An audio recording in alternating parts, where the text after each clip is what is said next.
وفاقی وزیر خزانہ اورنگزیب نے کہا ہے کہ اس میں کوئی شک نہیں ہے کہ کچھ کمپنیاں پاکستان سے جا رہی ہیں۔ پاکستان پالیسی ڈائیلاگ سے خطاب کرتے ہوئے انہوں نے کہا کہ ہمیں تسلیم کرنا چاہیے کہ ٹیکس یا توانائی کی قیمت زیادہ ہے تو یہ حقیقی مسائل ہیں۔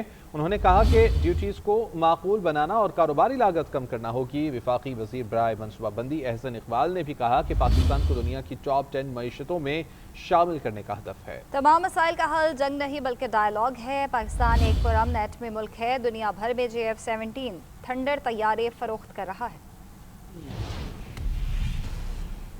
ملک کی ترقی کے لیے برآمدات اور صنعتی پیداوار میں اضافہ ناگزیر قرار۔ حکومت کا ٹیکس یا توانائی کی قیمتیں زیادہ ہونے کا اعتراف۔ اسلام آباد میں پاکستان پالیسی ڈائیلاگ سے وزیر خزانہ سمیت مختلف حکومتی عہدیداروں نے خطاب کیا اور ملکی برآمدات میں اضافے پر زور دیا۔ وزیر خزانہ اورنگزیب نے کہا یہ سچ ہے کہ بعض فرمز ملک سے جا رہی ہیں، ہمیں تسلیم کرنا چاہیے کہ ٹیکس یا توانائی کی قیمت زیادہ ہے تو یہ حقیقی مسائل ہیں۔ ڈیوٹیز کو معقول بنانا اور کاروباری لاگت کم کرنا ہوگی۔ رواں سال 41 ارب ڈالر کی ترسیلات زر موصول ہونے کی توقع ہے۔ جب we have about 40 million crypto folks who are involved in this activity at this point in time, billions of dollars in terms of the discussion of the trading volumes.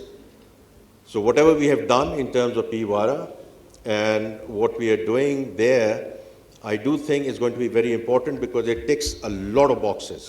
Dialogue سے خطاب کرتے ہوئے وزیر منصوبہ بندی احسن اقبال نے کہا کہ پاکستان کو دنیا کی ٹاپ 10 معیشتوں میں شامل کرنے کا ہدف ہے۔ تمام مسائل کا حل جنگ نہیں بلکہ ڈائیلاگ ہے۔ پاکستان ایک پرامن ایٹمی ملک ہے، دنیا بھر میں JF-17 تھنڈر طیارے فروخت کر رہی ہیں۔ کوئی ملک اگر ایک ایٹمی قوت بن گیا ہے، وہی ملک اگر آج پوری دنیا میں JF-17 طیارے فروخت کر رہا ہے، وہی ملک آج ٹریکٹر سازی کے اندر 100% ٹریکٹر خود مقامی بنا رہا ہے۔ وزیر اعظم کے مشیر بیان اشکاری محمد علی نے اپنے خیالات کا اظہار کرتے ہوئے کہا مسائل کی وجہ ہمارے اپنے معاشی ڈھانچے کی کمزوری ہے۔ ماضی کی پالیسیوں کی ہم نے بھاری قیمت ادا کی۔ وفاقی وزیر ڈاکٹر مصدق ملک نے کہا پاکستان میں خوشحالی کا راستہ صرف طاقت اور اثر و رسوخ تک رسائی بن چکا ہے۔ خوشحالی کا سرچشمہ طاقت اور رسائی نہیں بلکہ ہنر اور پروڈکٹیوٹی ہے۔